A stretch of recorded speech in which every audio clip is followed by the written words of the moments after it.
I'm just recollecting now. As he turned, I knew that I have to use this word. I knew we were.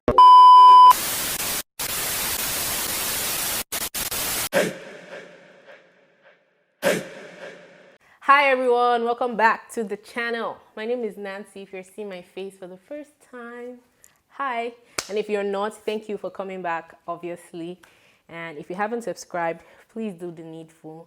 Today's video is a bit different. It's a story time. I think I've done one on my channel.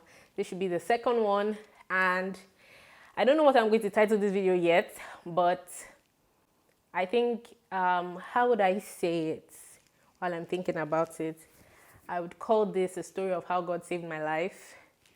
And so let me start from the very beginning. So this happened a little over a year ago. A little over a year ago. So just for context, so I was just at a place in my life where I was just like,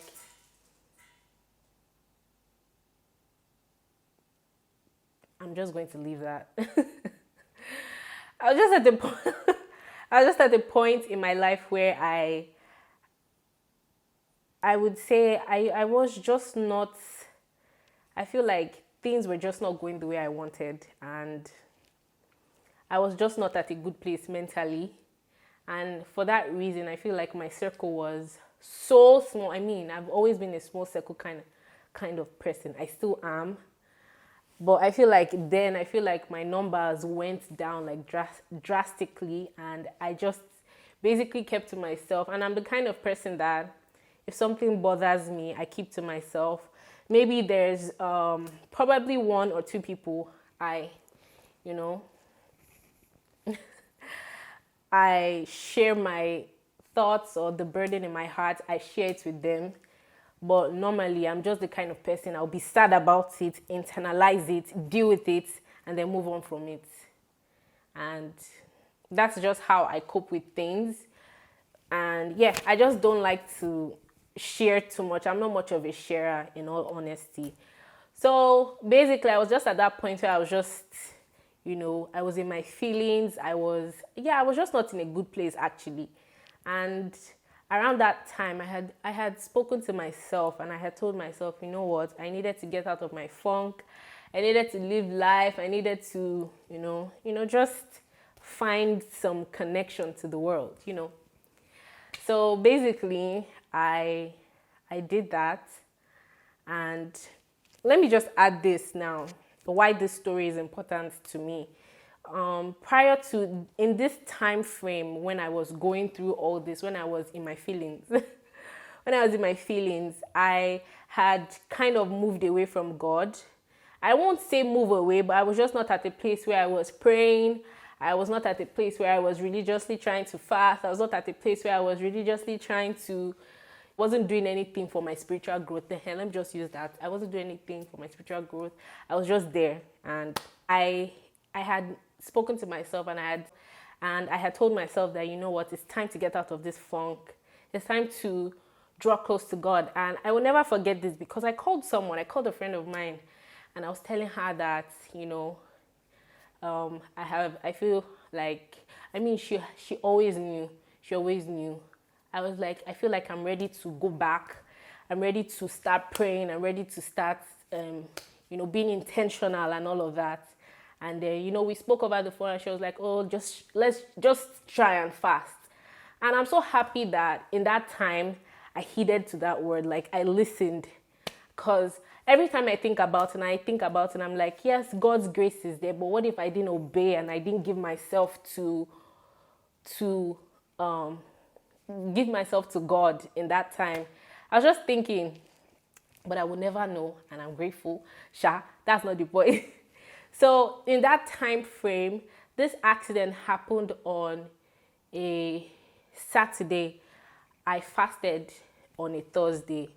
So I fasted, and I was like, God, the whole rededication, you get the gist. I was just like, oh, blah, blah, blah. And then, so the funny thing about this story is that the person I had this accident with, we were just new friends. And I say new friends because the person is like family, but I didn't know him, but my siblings knew him. So because I was not in Nigeria when they all met him, so I was the only person who didn't physically know him. So we're just getting to know each other as per family friend, as per you have come, welcome back, in that kind of a thing. So we started talking, and then we hung out on Friday, and then we hung out on Saturday. The Saturday we were just there, we were just chilling. We went back to the apartment. Went back to the apartment. So I mean, this is a friend. So we're just chilling, and you know, we went to like different places in that apartment complex actually.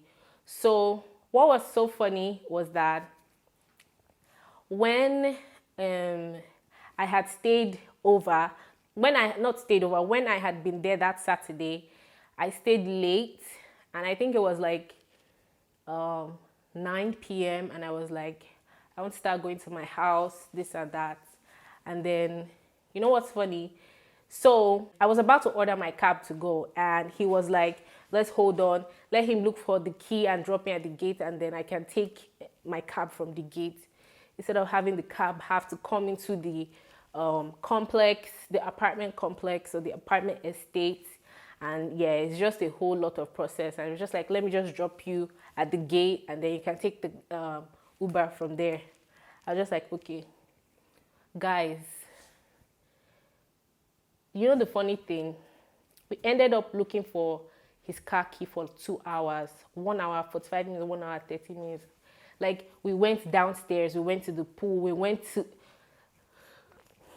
it got to a point I was just so upset. I was just like, what kind of problem is this? And the thing is, so if you're going to stay a certain time in my house, like, you have to let someone know. And I already told my mom that, I'm on my way home. So she was just like, okay, she's not going to lock the door. She'll wait for me so I can come, and then she'll lock the door, because I didn't take a key. So obviously I needed somebody to be there to open the door for me. So hello, Nigerian household. So I remember that we went downstairs to the pool twice. We went upstairs, we searched the whole apartment, and there were like 3 rooms there. We searched everywhere, and we didn't see the key for like almost 2 hours. We were looking for it. So I was there till like almost 11 looking for key. So I was just, and as mom was hungry, I had food on me, and I knew what chow. Just like, you know what? Let me eat. What can I do? Guess what, guys? When I decided to take my food, as I lifted up the plastic bag, guess what? The key was on the table. Like, we searched everywhere in the house, and the key was in front of me the whole time, because I kept my plastic bag, and I kept it on top of the crack key. So all this time that we're going up and down, if I had just lifted up that bag, we would have seen it in no time. But obviously, why would I think it was there? That's how we came. We're both just laughing. Like, he was already like, I should just stay over since he cannot find the key. I'm just like, Nigerian household. No. I was just like, no. Like, you and I are just getting to know each other. Yes, we know each other through our parents, but I don't know you like that, and I cannot stay over at your house. So I was just like, I can't stay over. I'm not staying over. I told my mom I'm coming home, and she's waiting for me. I gotta go. So eventually, he was really, really trying to persuade me in this time when we're looking for the killer. Let me just stay. He will leave one room for me, this and that. I was just like, no. So this is how everything just changed. So after we found the key, I was just like, you know what, let's just drive me to the gate, let us go. So the thing is, my friend had been drinking, but he was not tipsy and he was not drunk. So I don't want to blame this. Let's just say it's the devil. Let's just say it's the devil. Let's just say it's the devil. My friend was drinking, but he wasn't drunk. He wasn't tipsy, he wasn't drunk. But so we went downstairs, we got in the car, and then when we were we were going. Like, let me just give you guys context. Like, from the apartment to the gate is probably less than 3 minutes away, like, or 2 minutes. 2 to 3 minutes. That's how close the gate is to the building. So, I mean, I had already booked the cab now since we had seen the key. I eventually booked the cab, and the cab had already called me and told me, you know what, I'm at the main gate. I was like, okay, I'm coming. So we got in the car and we're driving, and then so the thing is, on Thursday, he did something. I was just like, bruh, you need to stop playing with me because it's not funny. And, you know, guys, and this whole speeding thing, I'm just like, and me, you know, they cuckoo waste me time to threaten somebody. I will come down from your car and go to my house. So he was just like, oh, he won't do it again. That day, my brother decided that it's in the night time. He wants to show instead. You guys, as we were going, we got to a turn. And I was telling him, stop. I was literally like, this your rough play. It's becoming too rough. So we're going, and he made a turn. See, as he made that turn, like, you guys, you know, I don't know if you've never had an experience of maybe a near-death experience. You probably won't understand what I'm saying. But as soon as we came out from the exit, and it was a roundabout. No, it wasn't a roundabout, but as soon as we came out of the exit, it was a lot of space actually, but it was just a miscalculation. You guys, as he turned, guys, I'm just recollecting now. As he turned, I knew that we're gone. Like, as he turned, I just remember the last thing I said was, oh my God, no. Like, that was literally the last thing I said. I was like, oh my God. And then we hit a pedestal, and the car tumbled and tumbled and tumbled. And you know what is so funny about, it's not funny, but I feel like in that time, see, everything happened in like this. It felt like forever, but it was such a short period. The whole accident thing, after the car was moving. And the crazy part is, there's always a crazy part. The funny thing is, I'm somebody that when I get in a car, I don't joke with seatbelts. Truly, I don't. But because of the distance from the apartment to the gate, I didn't feel the need to put on a seatbelt. And anytime I get in a car, I always put a seatbelt on. Like, for this reason, I don't know why. I feel like the devil was just working so hard. Working so hard, guy. Literally, as the car was tumbling and tumbling, I heard something in me say, you are not going to die. You guys, it feels unreal, but in that time, I was already afraid. From the moment I said, oh my God, no, I was already afraid that I can't believe I told my mom I'm coming home and I'm probably going to be dead. And in that same time, I heard, it's so funny, the car tumbled and somebody came and was telling us like, oh my gosh, you guys tumbled a lot. Because it was so surreal to think that we tumbled that much for just hitting the pedestrian walk. And I wasn't wearing a seatbelt, so I obviously was jerking and moving. When the car stopped, I was just thinking, get out of this car before it explodes. You know, when you watch too much Fast and Furious. I got out. As soon as I stepped out of the car, I fell. I fell. So I fell. I stood up. I took a few steps and I couldn't stand properly. And I couldn't stand. I managed to distance myself a bit from the car. And I looked over. My friend came out. So I was just like, okay, it's all good. It's all good. Like, we are both okay. And he came over to me. He was like, oh my gosh, your head. You guys, I had like this. I will put a picture for you guys. I had this, I would call it a scratch, but it was a pretty big one. And my face was swollen, like here. Here was swollen. I have this, the scar is gone. You can't see it, so there's no point coming close to show you guys. But my head was swollen, and he asked me if I was okay. It hadn't really dawned on me that, you know, I was not walking properly. It hadn't really dawned on me, but I was just like, when I tried to stand up, I was just like, I cannot move. I cannot move. So the thing is, When we were in the apartment, there was another guy in the apartment with his friend, a girl. So we were four in the apartment, me, my friend, and this guy and the girl. So he was just going to drop me at the gate and come back, and that guy was about to leave the apartment with the girl. So he quickly called them and told them we got into an accident, that they need to come so they can take me to the hospital because I can't walk. So in this time, I don't know if I said this, but my friend didn't get hurt in any way, shape, or form. He came out unscratched, unharmed, on... Guys, I was one that came out with cocoa and back pain.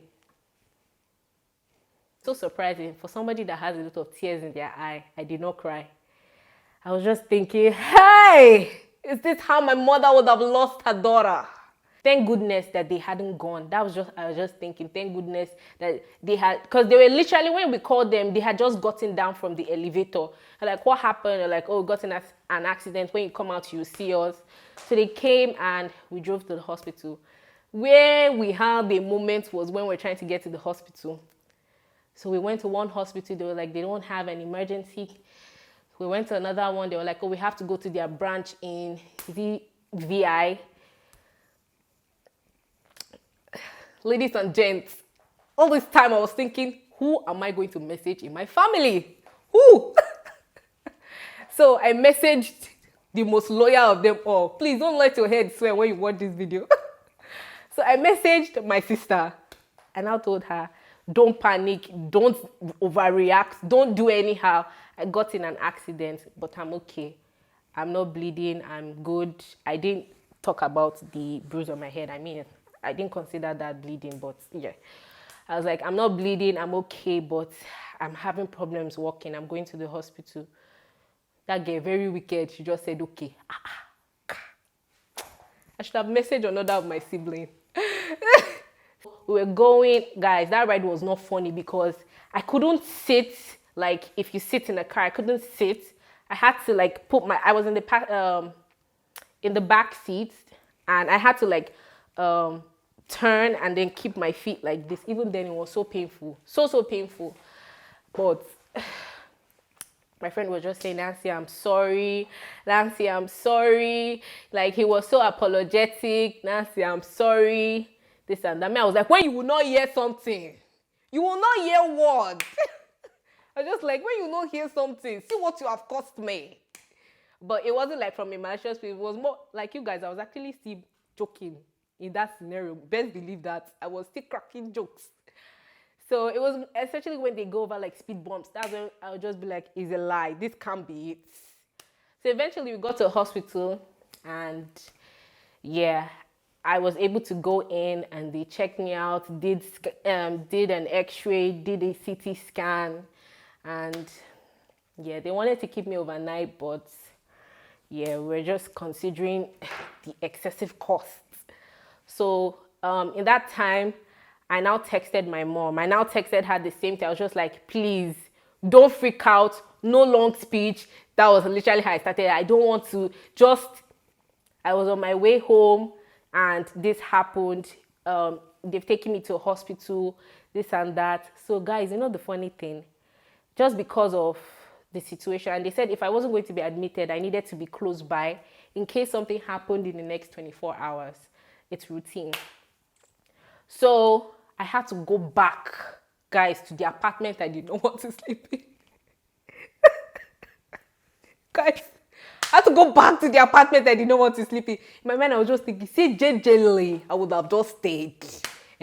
Because to this day, that's what he uses to yab me. Sure, you would have just stayed, JJ. That would not have happened. I'm just like, bruh.